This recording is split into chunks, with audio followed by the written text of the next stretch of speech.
You're listening to Intentionally Catholic, a podcast about living our Catholic faith with joy and intention. Hello, everyone. Thanks for listening. I'm Dan Hansen, and as always, I'm joined by Father Ron Hutchinson, and today I'm excited. We're going to talk about the priesthood, what it's like to serve as a priest, and what it takes to become one. But before we get into all of that, Father, let's just start right here. At the end of Mass, for the last couple months or so, we've been praying for vocations, for the diocese. I'm curious, how is the diocese doing right now in regards to priestly vocations? Well, it's been, or I should say, it's going to be a rough couple of years. We have not been having as many guys that have been being ordained are finishing up seminary in this year and next year and the year after. So, it happens on occasion that guys discern out, and they, you just have years that aren't as prolific as the other years, so to speak. But at the same point in time, it really amounts to the fact that I would say we just don't have the number of vocations we should be having, to be quite honest with you. Now, at the Basilica, we've got a fair number of, seminarians. I mean, every time we have, a special Mass or something, or there's a holiday, it always seems like there's 15 of them. I know there's 4 or 5, but it seems like we've got a fair amount. Is that the case? I mean, it can't be the case everywhere then, right? No, it isn't. And that's what's the interesting thing about it. I get asked all the time, what is it about the Basilica? And I think, obviously, to some extent, it has to do with the fact that we have probably a little more of a traditional approach to liturgy, et cetera. So we attract, a certain person that comes to our parish. But at the same point in time, it speaks volumes of what maybe young people want today in church. It's interesting. I just found out yesterday, I got a letter in the mail or the day before yesterday, that we have another young man who claims the Basilica as his parish. And so now it looks like we're going to have like 6 guys in the seminary. So kind of crazy, but it's exciting at the same point in time. So interesting. I'm curious. You just alluded to, maybe you clearly said it, we have a more traditional approach to liturgy. And then you made the statement, maybe this is a sign for what younger people are looking for. Are you talking about a traditional approach that's something that's in their heart that's drawing them here a little more? Yeah, I don't want to say like, I think that will work for everybody or something, but there's no doubt in my mind that young people today are looking for a church. They're looking for the church to be a place that is countercultural. They're looking for the church to look like something that isn't trying to be of the culture, that it reflects the best of our traditions. So they want something that gives them a very clear sense of the future, or a very clear sense of how to live in the present and the future. And so, I think the fact that we I always say that we do liturgy, or the way we celebrate liturgy, is a reflection of doing the Novus Ordo, which is the Mass in English, with the best of the tradition of the church.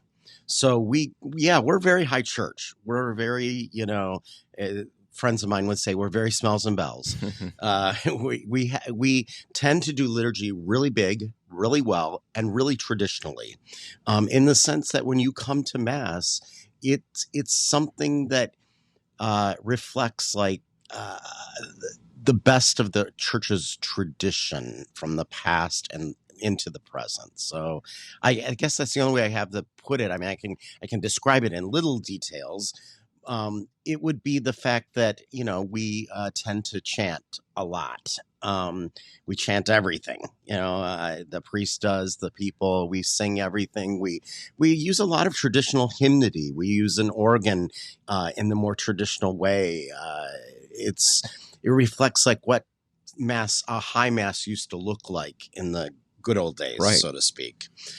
So yeah, we tend to want things to feel like you're coming to something that's different than, say, down the street at a, more liberal parish or a more less traditional parish. Sure. No, I think that's really interesting. I went to seminary, in the Protestant tradition for 1 year, and then I decided that was probably not the thing for me. But, I've always been paying attention to how we, from that point of view, we were always looking at how do we do church? How do we bring people in?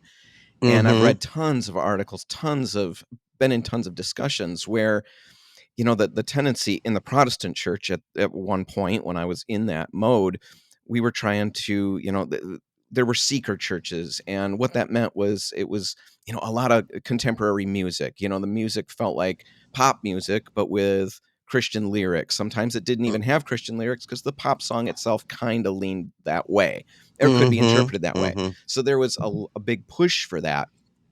And then there was all this stuff that was starting to come out, all this data saying, everybody was thinking that's what young people want. And the actual data started to show that young people didn't want that at all. What they wanted was something like what you're saying, something that felt different. If I want that, I can go to a concert. When I go to church, I want to go to some place that feels like something else, like something other, like I stepped into something bigger than me that makes me be Yeah. quiet for a minute and think rather than the drums. And, like you said, that's not for everybody, but I do think it's interesting that the tendency is to think young people are going to want, something really contemporary, something really fancy, all the drums and the music, but they might not. A light show and etc. Yeah, no, it's interesting. I just had this conversation last night at dinner with a friend of mine and friends of mine, and because she was saying, I just don't understand. We're going to a parish where all the college age young people, the young ladies are wearing doilies and everybody's kneeling for communion. And she went on, and she's like, can you help me understand this? And because I just don't get it. We've rejected all that stuff, and look at it, it's all coming back, or that's what they seem to want. And I said, first off, even the language you used with regard to, veiling, instead, she called it putting a doily on your head, wearing a mantilla, veiling. I said, the people who are moving in that direction, it's because they've learned to appreciate again what that meant or what that means. And so the whole idea of, coming to church and that it looks, feels, and is different than the rest of the world is what they want, because they want to come to a place that feels like a glimpse of heaven, so to speak. And so, yeah, kneeling for communion and veiling, women being veiled, and young men who dress up to come to church, and, all those kinds of things, they speak volumes of what you believe you're there for and what's going on and who you're receiving in the Eucharist. And so it isn't just like, oh, come on, let's do this and get out of here in an hour and be done with it, kind of thing. It's a place that takes you to someplace else, that draws you into the heavenly liturgy as opposed to just another worldly experience. Right. And so, yeah. And afterwards, it was interesting. She was like, yeah, I don't know that that would be what I would want to do, but I get it. It makes sense. And I said, it's funny. I'm noticing that even in our congregation, we're starting to see some of people, so to speak, my age, which probably they're in their 50s as opposed to me, like 60, that we have women now who are returning back to wearing a veil. And, some of them didn't even experience that as a child. So, but it definitely says there's something going on that people want something different. Now, does everybody want that? No, I don't think everybody wants that. But I do think that it speaks about something that's going on that we can't ignore in the church today. No, and I think, like you said, a big part of it is understanding why it's being done. I think you can look at it, and if you don't have any idea what's behind the action, maybe you see it as, somebody putting a spotlight on themselves or their holiness or their piety. That's not it at Mm-hmm. all. Once you understand it, whether it's for you or not, at least I think you can appreciate it. And, regardless whether this is, causative of the results, you're definitely seeing, like you just said, a bunch of seminarians in our parish, and that's not the typical thing. So there might be Yeah. something to So it for sure. there's definitely something to it. So, but I think young people today who are going to be committed to the church want to be committed to something that isn't of this world, Mhm. so to speak. Something that's in this world, but not of this world. So, yeah, I think that that's hard for young people to make a decision for. I mean, whether it be a young man thinking about seminary, a young woman thinking about religious life. But nonetheless, the orders, women's religious orders that wear a traditional habit are receiving far more vocations than orders that don't, that rejected all of that. Dioceses that have decided to, as a whole diocese, kind of, I don't want to say they harken back, but reattach to the things of the past in a good way. Young people are responding to that. Dioceses that are more traditional that, say, we're not going to let this world dictate our morality, our worship, anything. They're having more vocations. Mhm. A lot of young people are joining traditional societies that only do Latin Mass. Really? And that's interesting to me that young people are saying we want kind of a radical church, but not radical in a liberal way, radical in a conservative way. So that says there's something going on in our culture that young people are rejecting in a sense, and they don't want to be a part of. So it's interesting. I think there is a reality in the future that the church is going to face challenges in our and surviving in our culture. This isn't a Judeo-Christian culture, as we've talked about before, anymore. And so one is going to have to be able to, kind of stand against the crowd. And I don't know if we can do that if what we are and how we live and what we do isn't something that we recognize is other Right. than this world. No, I think it's really interesting, and like I was saying too, I think it's being seen throughout, Protestantism as well. The same Mm-hmm. return Mm-hmm. to a higher church kind of a setting.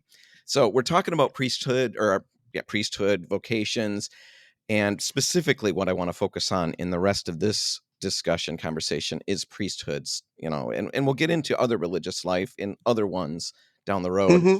But we're praying for vocations in church, and I want to basically take a step back and look at the process of becoming a priest. That's what I want to do in the rest of this conversation. And I want to look at it practically, what the process looks like. But I also want to go through some questions that have to be in the minds of people who are wondering if this is something that God's calling them to. And we're going to get to the practical stuff in a minute. Let's start with some questions.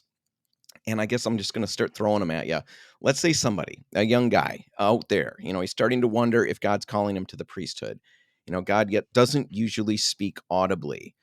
How do you know that you're being called to the priesthood? How do you know that it's God calling you and not just your own thoughts and plans?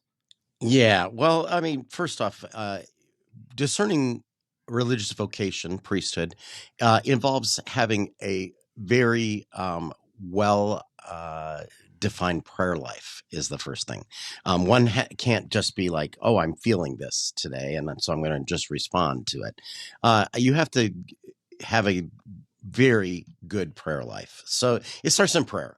And you have to kind of continue to, put what is in your heart out there to God, saying, help me to see if this is going to bear fruit, if this is going to last. Okay. So usually we then right away say to a young man, well, what does your prayer life look like? How often, do you go to mass daily? All things that would be a reflection of, if this brings you joy, living that life over time, that's going to be one factor that, God is trying to help you understand that this is your life. Okay.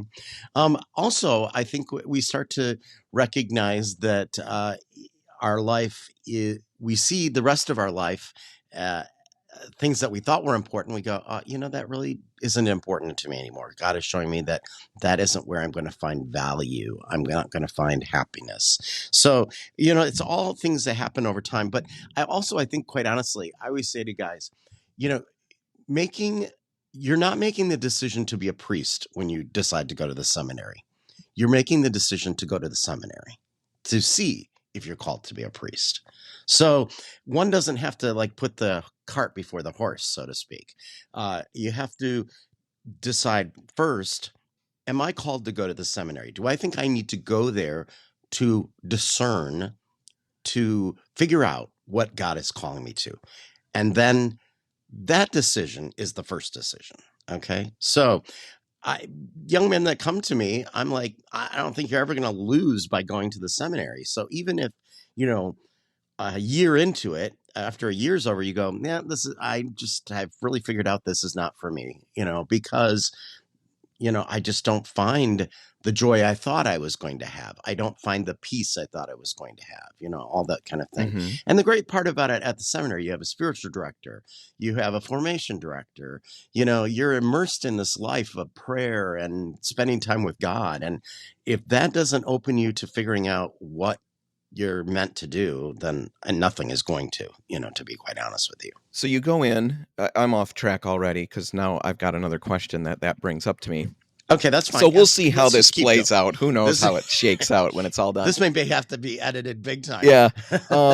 So I go to seminary, let's say, I'm that figurative person we were talking about. And I find out after a year and a half, it's not right. This isn't what I'm meant to do. I know this is a very blunt question, but I know you just said you're not out anything, but I'm out a year and a half. I've got an education that I generally need to progress in some way or another to get that career, because I'm not learning, other stuff. I'm going to have to shift gears, get back to college. I mean, how does that shake out? I mean, do you see people as feeling like, wow, I'm a year behind everybody now? No, I think what's funny is any young man that I've ever known that has gone and then left has always felt that it was the greatest blessing of their life to have that year, to grow in their relationship with God. And they carried that out into their life, whatever happened after that. So I've never heard them ever say to me, at least, that they thought that was a big waste of their time. All right. I think, interestingly enough, they always feel like it helped to define them further as a person, and it will make them if they're not meant for celibacy, it will make them a better husband, it'll make them a better father, make them a better Catholic, and that's truly the case. At least I find these men are really, really hardcore Catholics when they come out and in their life, and they look for a wife who's going to recognize that that's an important value as well. All right. Well, that's very good. That's very good. I like that. Good answer, Father Ron. Oh, thank you. All right. Now, when I entered the church 11 years ago or so, one of the things that was brought up by my friends, by my family, all the people who did not want me to come here, one of the very first things they always brought up was the whole sex scandal thing. I heard a lot of negative stuff about priests coming in. Add to that the overall negativity of the world towards religion in general and Catholicism really specifically.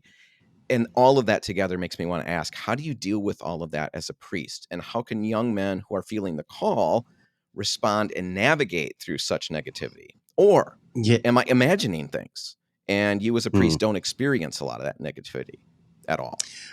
Well, I'd love to tell you that we don't experience the negativity, but we do. I've had some pretty harsh experiences over the years. But, I think that there's no doubt that the sexual abuse scandal affected the church. Interestingly enough, it doesn't, I'm not trying to minimize it in any way. That's the first thing I need to say.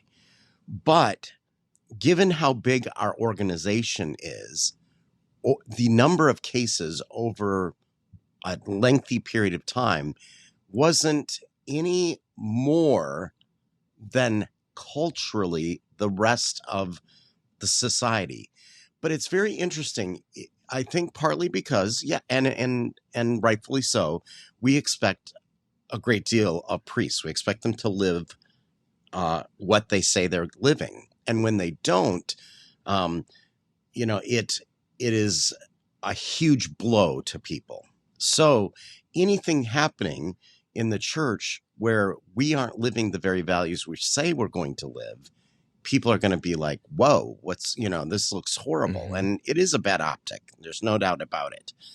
But we're only beginning to find out that this was all going on in all sorts of other avenues, coaches and scout leaders and you name it, all over the place. And even now, suddenly everybody's starting to go like, and teachers, and we're starting to recognize it, and it isn't just male teachers, it's female teachers. And now everybody's starting to go like, wow, this is a much bigger problem culturally, but we seem to always want to minimize every other place, but maximize when it's in the Catholic Church. So I get it. I get it. There, you can't, I can't help to change that reality, but nonetheless, it's gone on in all sorts of circles. And quite honestly, was all going on in Protestant churches at the same time. Interestingly enough, still is to some extent, and things that aren't very positive are going on. But that doesn't make the front page news because Protestant churches are so individualized. They're not grouped as a large organization. It's sort of like they're like little entities all over the place. So it's hard to go like this church. They go that community. Well, that doesn't make the news, so to speak.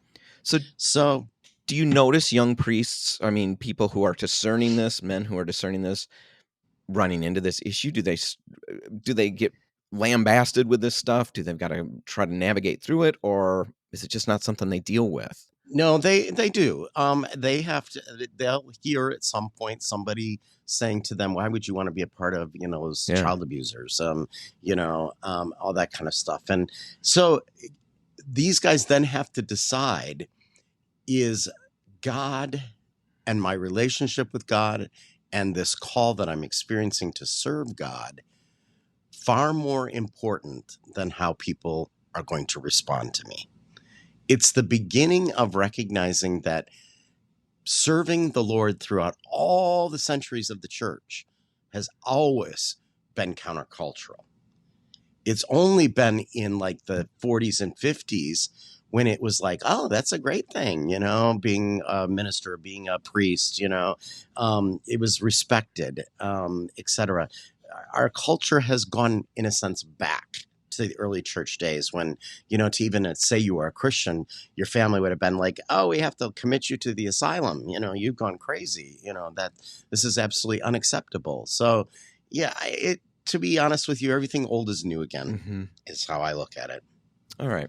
Well, let's talk about, not being able to get married, not being able to raise a family. How big of a consideration was that for you? How much of a sense of loss did you experience when you realized that you were giving that up? How do other priests that throughout the years, how do they feel about that? How do they deal with it? Yeah, it's interesting. I think we all struggle with that in very different ways. Okay.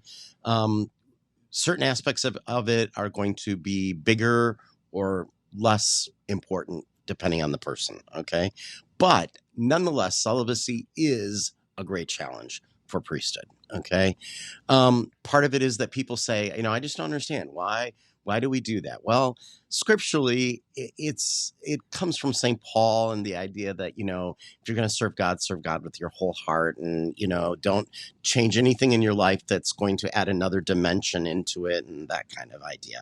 That's a real paraphrasing of St. Paul. Okay. But celibacy has, it's got a very storied history in the church, because actually for quite a long time, it wasn't the church's idea that, it was still perceived as the highest way of serving God, but there were married priests up until a certain point in the church's history. The problem with it is that we started to realize it was going to come with issues. priesthood started to be a kind of because it was connected to, property and all sorts of things that in way back when. Okay. Families would want to pass that on, keep the property in their family, the church, property and all that. And so sons that weren't at all religious were becoming priests, and the church started to say, wait a minute here, there's a problem. We can't have people, serving the church that don't want to serve the church and don't care about the church and don't care about God. So that's why celibacy became a rule, a solid rule in the church. It's had always existed up until then. Mm-hmm. And bishops, for the most part, were always celibate. Okay, so it had obviously been a reality then. But the hard part of it is, it means that you're saying, I am going to serve God without having somebody to share my life with, without having a family to, kind of be my legacy, my life, something that I direct my life to. I am going to serve God and serve God alone. And God's church. And that is going to be my entire existence. And people get kind of freaked out about that because they look at it and say, boy, that's just such a huge sacrifice. Well, in our culture today, because we have sexualized everything, and sex is everything in our culture, and it's just constantly bombarding you as a person, we've gotten this idea that sex is our whole life, so to speak. And that it defines the whole entire person. And interestingly enough, that is a sacrifice that is like many sacrifices that we make in our lives every day, just like when you get married and you say, I will sacrifice that I'm not going to be with anybody else the rest of my life, that I'll only be for this one person. That's a sacrifice. Mm-hmm. It involves constantly saying no to something. Okay. Oh, there's a young, pretty woman. No, I can't put myself in that direction. Or, somebody flirts with you. No, that's not, I'm married, Okay. So that's if you're married. There's the sacrifices to some extent. There's others. There's lots of them. Oh, yeah. Okay. And the idea that just because you're married, you're going to be having sex every single minute of every single day. And that's going to be the most important thing. Again, we start to realize when you get married, you go, oh, this isn't everything I thought it was, okay. And I'm not even married and I know that. Yeah. Okay. I know it because I talk to my married friends and they'll say, really, we make more out of it than the reality of it. Not to say that isn't part of it, and affection and intimacy and all that are important. And even for a celibate, we have to figure out how to have affection and intimacy, but it's got to be celibate affection and intimacy. Okay. So it is hard. It's a very big challenge / sacrifice that you spend time in the seminary learning to appreciate and learning to live. Okay. That doesn't mean that there aren't going to be days that it's super hard. There aren't going to be days that you go, ugh, I hate this. I don't like this. But those are the days then you turn to the Lord in prayer and you turn back to your life and the promises you made and say, who am I really? Who am I about really? Okay. What am I about really? And so, I struggled. The idea of not having children, for me, I love children, I wasn't necessarily convinced marriage was for me. I don't, but the idea of not having children always bugged me, and it still does. I mean, there are times I love kids, I love babies, and I'm the first one to go, hey, can I hold your baby? I love the baby. I love holding a baby. I love goofing off with kids, all that. But there are days I think to myself when I look at parents, I'm like, oh, praise God that I don't have to do that, because parenting is not fun. It's not easy. It's hard. It's challenging, and there's days I think to myself, I don't know if I would have been a good parent. I don't know. I would have. We all think that too about ourselves. My father would have been coming out of my mouth, and I didn't like hearing what he said, so I'm not sure my kids would have liked hearing it. But anyways, you do face challenges from it. There's a part of me that says seriously and with a little bit of like humor, it gets easier. And it does. As you get older, it does get easier. You start to realize certain things just don't matter as much as you thought they did, and all sorts of things. But it does get easier. Is it ever totally gone? No. You're making a commitment every single day to what you made a commitment to the first day at your ordination. But it's something that you start to realize that you find other substitutes in a way. I don't want to, like for me, I come to see my parish that I'm serving as my family or as my children. Sure. That I'm, trying to help guide their lives, leaving a legacy, so to speak. That's what parenting is. It's leaving a legacy, and you want to feel like, hey, I did something good here. I accomplished something through my children, in a good way, But so that, that to me, the biggest part of celibacy, though, that I need to say is I don't know that I could have ever been a good spouse, a good husband.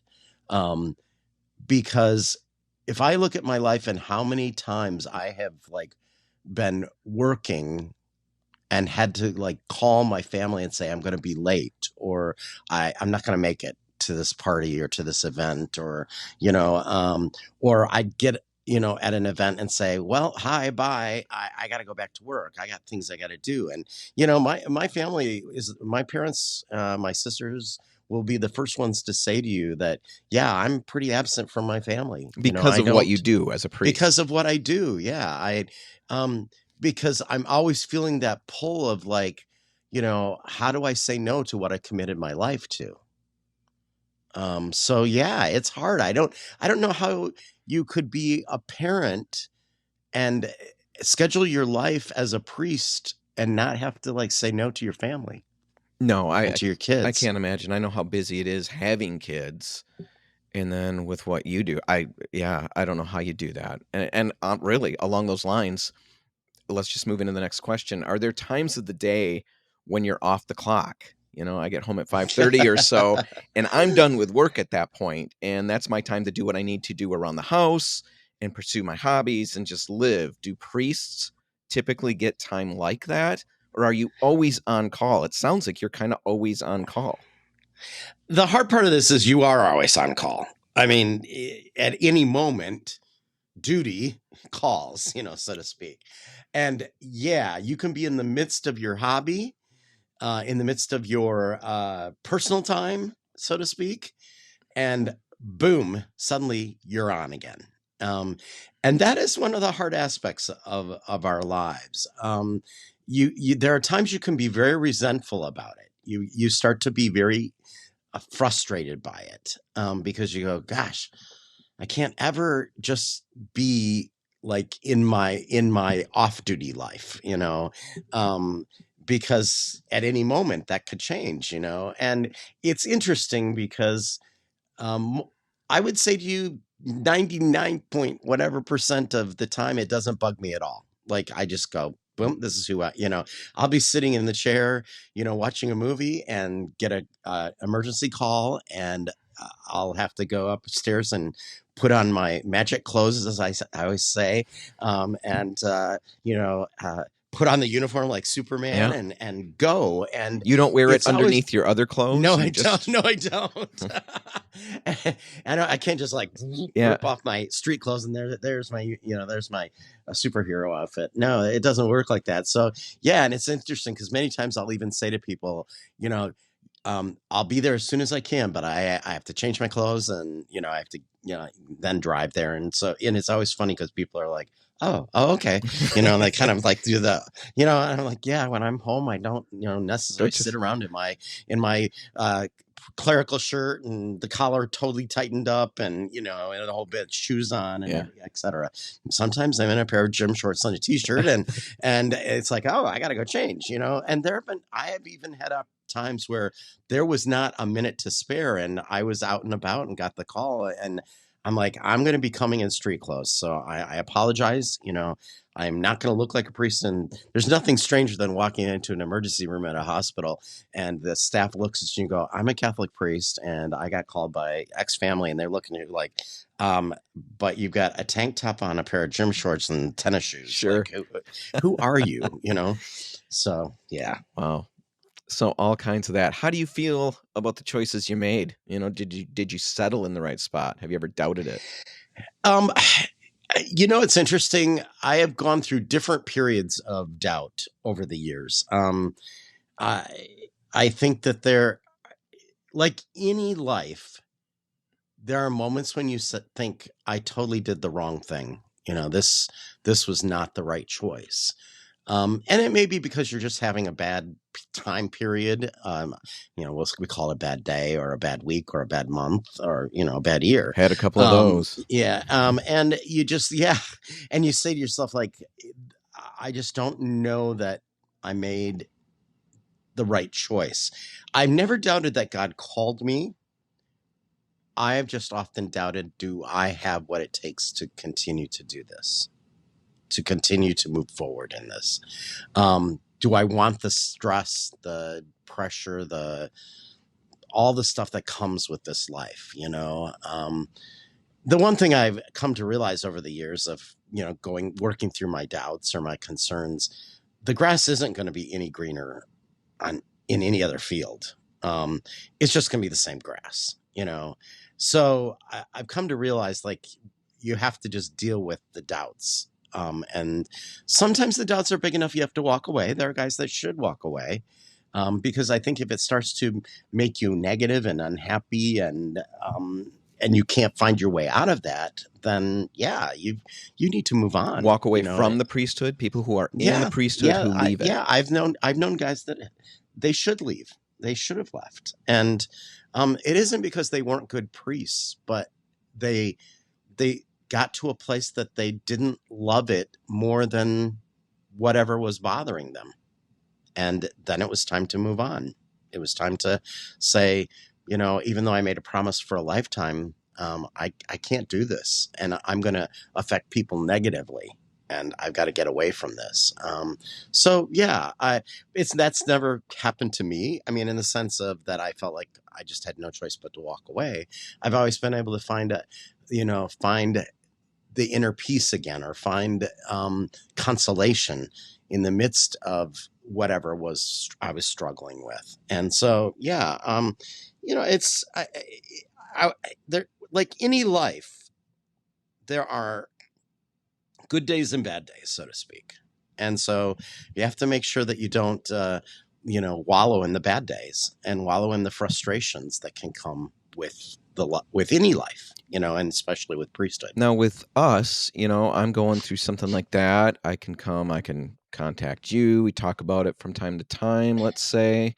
What do you do? Where do you go? Do you go to other priests? Yeah, it's interesting. Most priests, we're encouraged to have a spiritual director.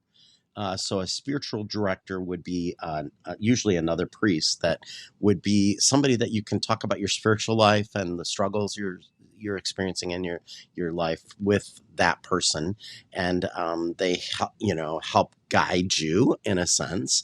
I will even be honest with you and say that over the years, I have at different points in time sought out professional help, counselor, and work through some of the issues I was struggling with at that time. And so, I think that, sometimes the priest needs a priest. Yeah. You do go see somebody else, or the priest needs a counselor and you go see somebody. So I think those are the healthiest guys that do that. The guys who decide that they're just going to figure it out themselves or gut through it or whatever, those are the ones that I think are going to have trouble. That you have to have somebody else to walk the journey with when you're struggling. Yeah, because I can't imagine it. I've got my own baggage that, all the day, like you said, good days, bad days, the stuff that happens that I've got to deal with. I've got 5 kids. They also have their days. And so that we don't all have them at the same time normally, but when they happen, I've got mine to deal with, then I've got theirs to deal with, and you try to help them. You've got, potentially all these, and any priests, you've got all this extra baggage coming your way that you are involved in. So I can't imagine that, more priests aren't seeking, from time to time, the professional help, as needed, Yeah, because you've got to have help to get through that, I would think. it's very interesting. Yeah, I always say to people, thank God I really have learned the ability to be in the moment with the person, but I don't take their moment home with me. Yeah. I've learned to help people out of the mud without getting in the mud with them, so to Yeah, I speak. would think So that's really a dangerous trap. yeah, it can be. And there are times that even, people who are really good at it get caught in it and things start to, affect them. And so, yeah, it's hard. And it's also hard because, I'd love to tell you that, every priest is, respected and people, are always kind and you never have to take guff and, but leadership is always fraught. It's fraught with problems. Not everybody's going to like what you do and you're going to get backlash. And you're going to have people say things to your face that you're just going to be like, well, wow, do you think I really deserve that? And the question you have to ask yourself is, can I let go of that? Or do I hear one negative comment and that defines my entire existence, no matter if there were 20 good comments, that same day. So it is interesting. We have a human tendency. One negative comment will literally destroy 100 good comments, so, and you have to be careful not to even take the compliments as too important. Right. What a Because, balancing act there. so it is a constant, it's because even a compliment, you have to be careful not to let yourself become, literally blown up by them, like your head growing large because of them, like, oh, I'm so good, listen to that, Yeah. So it's all about recognizing that this isn't really about me.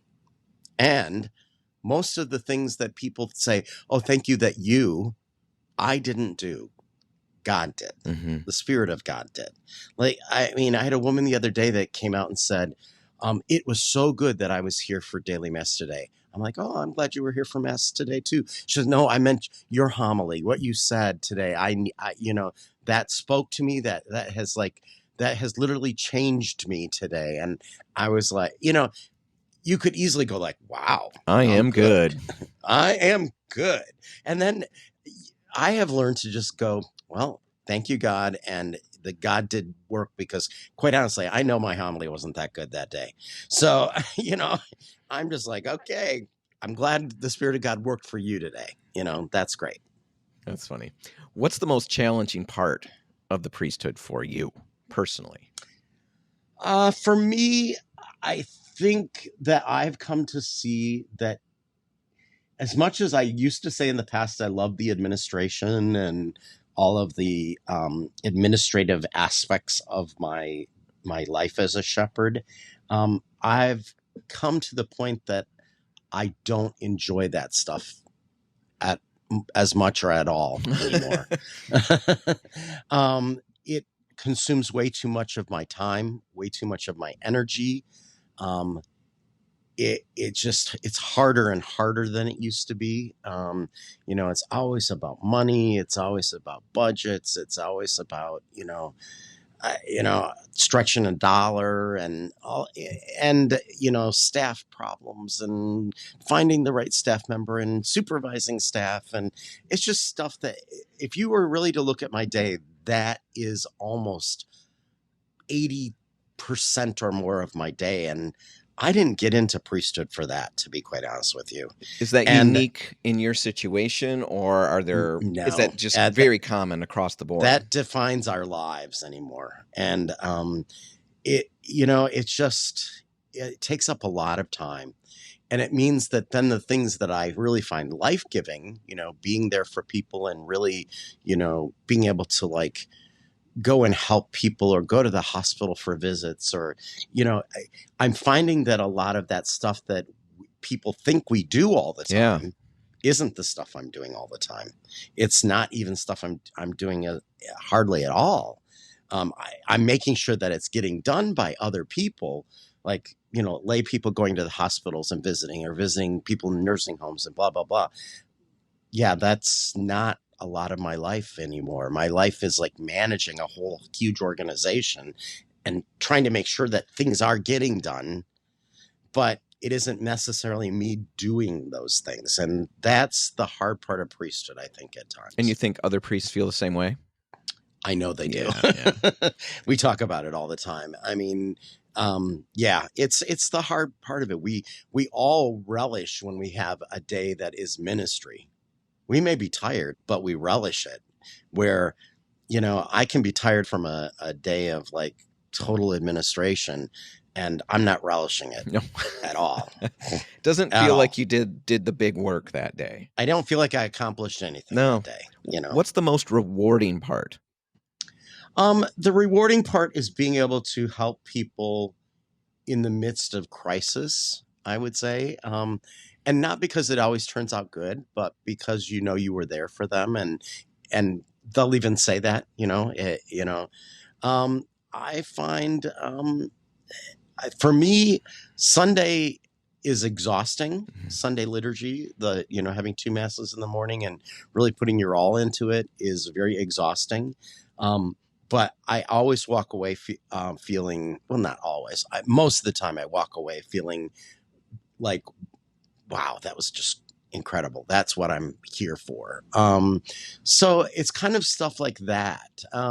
Even sometimes being a part of a family's grief at a funeral, and, even though sometimes it's just emotionally draining, you feel good about the fact that you were there, you could be there. And so that you did the best you could for them, and help, and trying to offer them consolation and comfort, and not personal comfort, but offering them God and God's word. So yeah, those are the really great moments. They don't happen every day. Right.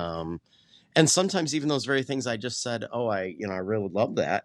Those can be very hard days too, very painful days, Well, let's shift gears a little bit to the practical stuff, and let's talk about what the process looks like. So, okay, let's say that you've got some high school kids listening, maybe some kids in college. They've been praying, and like there's other things involved with this, but let's just say they're feeling maybe God is calling them to the priesthood.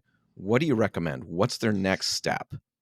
Well, the first thing they should do is talk to their own parish priest, and just have a conversation about it and see what's going on. Okay, I am going to immediately tell them that the best resource for them is to call the vocation director for the diocese, because the vocation director, number one, does this every single day, and they're going to know how to say these are the steps of I think you should follow, or what you should do right now. Okay, we even have discernment group in the diocese that meets periodically. I don't know, I think meets monthly, and it's a good opportunity to be with other young men who are thinking about priesthood. You start to realize you're not out here on your own doing it, and also that it's a great opportunity for prayer and reflection on what is priesthood really, and this life that I think I'm called to. And so that would be the first start. I think also you have to be open to recognizing, as I said earlier, that the journey isn't about committing yourself to priesthood, but committing yourself to going to the seminary to figure out if God is calling you to priesthood. And then I think you just have to enter into it with your whole self. Like, just I'm here to let God mold me, shape me, and talk to me about what he wants for me in my life, which it means spending a lot of time in prayer, spending time in silence. Vast majority of seminary, the greatest part of it is the opportunities for silence, the opportunities to sit in a chapel, totally quiet, and just let God talk to you. And there are times that God really does talk to you. And when I say that, it doesn't mean he's audibly talking to you. Sometimes he does that too. I mean, I've heard phrase come to my head and I think, where did that come from? And it is God. Or it just may be a feeling you're having. It can be this overwhelming sense of joy or an overwhelming sense of peace that you go like, where did that come from? Or it's the next moment that you walk out of there and then you're talking to somebody and all of a sudden you go like, whoa, that was like the answer to what I just asked God, that, how did you know to say that to me? That kind of thing. Or there'll be times you walk away and you're kind of like, listening throughout a whole day and you go, didn't hear a thing today. And it can be 2 weeks into it. And then you go, whoa, where did that come from? So, yeah, I mean, God's answers are never in the timing we want. It doesn't work that way. It has never worked that way in my life. And sometimes, as I've said to young people young guys in the seminary, just feeling that you're not meant to go anywhere is God telling you you're where you need to be. I used to joke and say, if they aren't telling you to leave, you're meant to stay. Gotcha. No, I like that. That helps a little bit because sometimes they think we're looking for this grand answer, this grand thing. Well, you're doing a grand job, so you're kind of thinking there's going to be, the pomp and circumstance to help you see your way through that. And many times it's just like, well, I haven't been told to leave, and I don't feel like I should leave, so I guess that means I'm staying. Yeah. And there are days that I've still said that about priesthood in my life right now. I don't feel like I need to leave, and I don't feel like anybody's telling me to leave, so I guess I'm meant to stay. Yeah, that's how I handle social events. If nobody's told me to leave, I guess I'm supposed to still stay. Unfortunately, I'm always the guy that's going, okay, let's make the Irish exit. How does the schooling side of things shake out? What we talk about seminary, what does that look like? How many years and what are you focused on? It so depends right now on where you start. Okay. If a guy is like college age, it's best that you do go to college seminary these days, partly because you have the time of formation and the time of spiritual formation and the time of academic formation that's going to lead you on a path. Okay. So 4 years of college, is required. Okay. You have to have a college degree. If by chance you had a college degree before you said, oh, I want to go to the seminary, there's going to be some things that have to be worked out. Okay. Because the degree they want you to have is a degree in philosophy. Okay.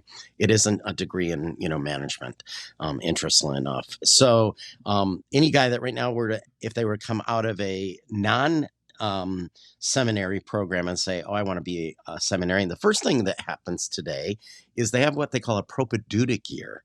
It's a really wild term. That is a fun word. Say it again. Yeah. Propedeutic year. Wow. It basically is a year to say, I'm going to step out of the world and I'm going to step away from the world and I am going to give myself totally to an opportunity for letting go of the world.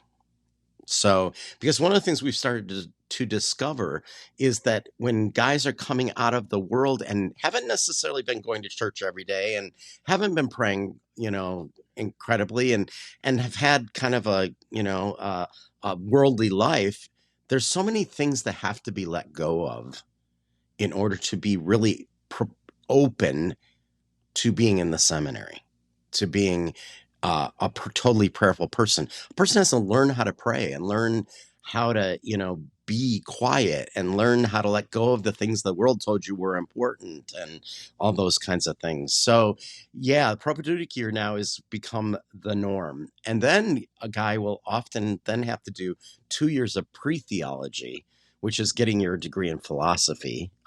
Usually it means just taking philosophy courses and maybe some church courses that could be put towards a BA in philosophy. Okay. And then if all that continues, then you have 4 years of theology after that. So you're talking like a 7-year program for a guy that comes out of like non-college. If you're in college, you're talking about 4 years if you start out as a freshman, maybe 3 years if you start out as a sophomore, and then, seminary after that. So it's still in total about the same amount of time, 7-8 years before ordination. And you do have to be 25 to be ordained. You cannot be 24 without having dispensation from the bishop because they would say that's too young to be ordained. All right. So this propedeutic year, did I say that right? Mm-hmm. Propedeutic. I've been working on it all the time you were talking in my head. that year? What does that look like? Is that managed by somebody? Is that in a Yeah, class or it's run by a part of the seminary. They've created these programs. Really, it's interesting. It's more about prayer and service and no classwork at all. So it's really stepping out of the world into an opportunity to start serving God. So like they may go work at a soup kitchen for a month and then the next month go work at, a nursing home or, something different. But then there's community life and prayer and spiritual direction and all of that, which and starting to live in a communal way, even though I don't live in community. There is something about community. It's like stones rubbing against each other. They smooth themselves out. You have to knock off the rough edges. That's what community does in many respects as well. So they're living with a group, or they can live in... Yeah, they're living with a group of other guys in the propedeutic year. Yeah. So, which, quite honestly, I mean, if a guy is going to have trouble, if he's not going to be capable of managing living in community in a way that doesn't, ruin him and ruin others, probably isn't meant to be a priest. It isn't that we live in community every day, but I deal with the community every day. And if I always like hurting people with my rough edges, so to speak, I'm probably not meant for this. Now, you were vocations director for a while, right? For 15 years of my life, yes. Do you guys have percentages? Do you have statistics about how many people who start drop out, how many people who start You know what? in? I always wish I had taken the time to do that over the years. Interestingly enough, I had a period of time as vocation director, probably well into my 15 years, where every single guy that came in got ordained, which quite honestly is not very realistic, okay? Because I think you almost want to hear that, every year there were one or two guys that, were moved on either by themselves or by the system. Sure. Because you sort of believe there should be a process that, not everybody is meant to be a priest. Right. But there was a period of time where, I did have everybody that came into the program went and got ordained. But even quite honestly, that took a long time to get people through that process. Because you said it can be 8 years. Yeah. So really, to be honest with you, I didn't even realize that till, 8 years into it probably, or longer, so then you go, whoa, okay. But yeah, it's interesting. I never did the statistics over the years, and it would have been interesting to do them because you get so caught up in just doing the job, you don't have time to think about these like things that people go like, well, so how many people, what was the percentage that made it through and blah, blah, blah. And you're like, yeah, I didn't figure that out. Right.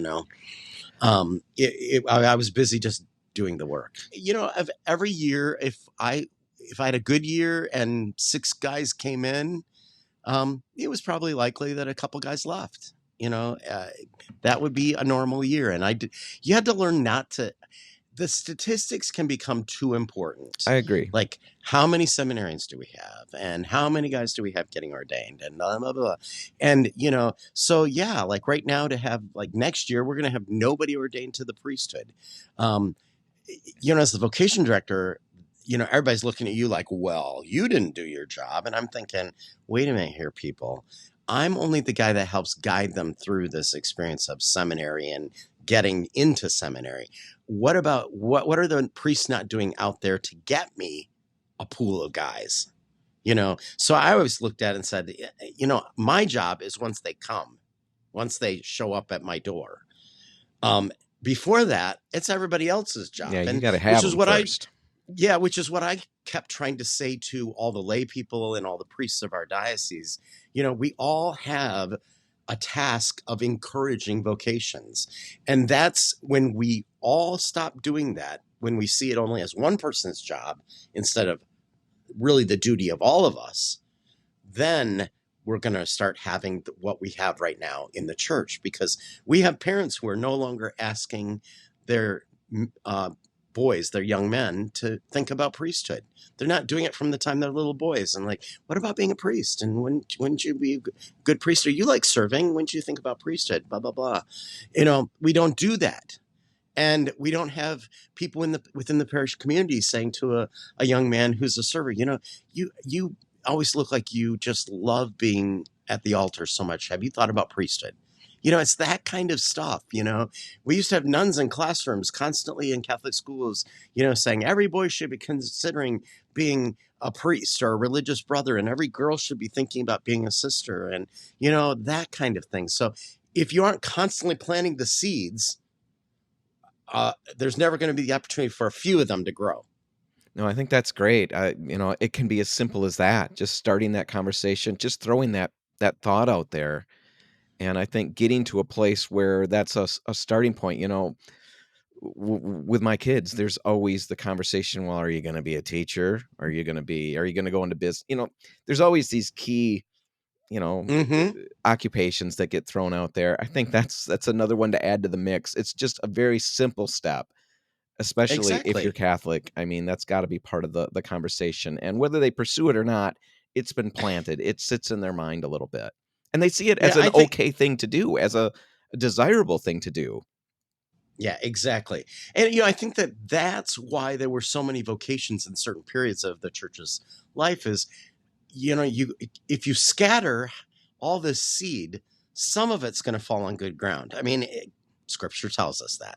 That parable is truth. And I think it's truth also of vocations, which I think really that's what this prayer that we're doing right now and at the end of Mass is really about. It's a seed scattering thing. We're putting it out there, and we're saying it all the time. And by saying it, some seeds are going to get planted. By praying about it, some seeds are going to get planted. Now, last question. Anything you'd specifically say to anybody out there who's listening, who's wondering if this is a life God's calling him to? If they at all wonder if this is the life God is calling them to, go talk to a priest. Go talk to a religious sister. Just do it. Just don't hesitate. Just do it. It's never going to hurt to start the conversation. Never going to hurt. All right. I think we're going to pause, or we're going to end it right there. And next week, I want to talk about some things that we can do as, members of the parish to support our priests. But right now, let's just call it good. If you have any comments, questions, anything you'd like to say, just email us at comments@icatholic.show. I'll make sure that we get those answered. And for Intentionally Catholic, I'm Dan Hansen. I'm Father Ron Hutchinson. God bless. Thanks for listening to Intentionally Catholic. If you like what you heard, please consider sharing our show with a friend. If you have comments, questions, or topics you'd like to hear discussed, please email those to comments@icatholic.show. And be sure to tune in next time for another episode.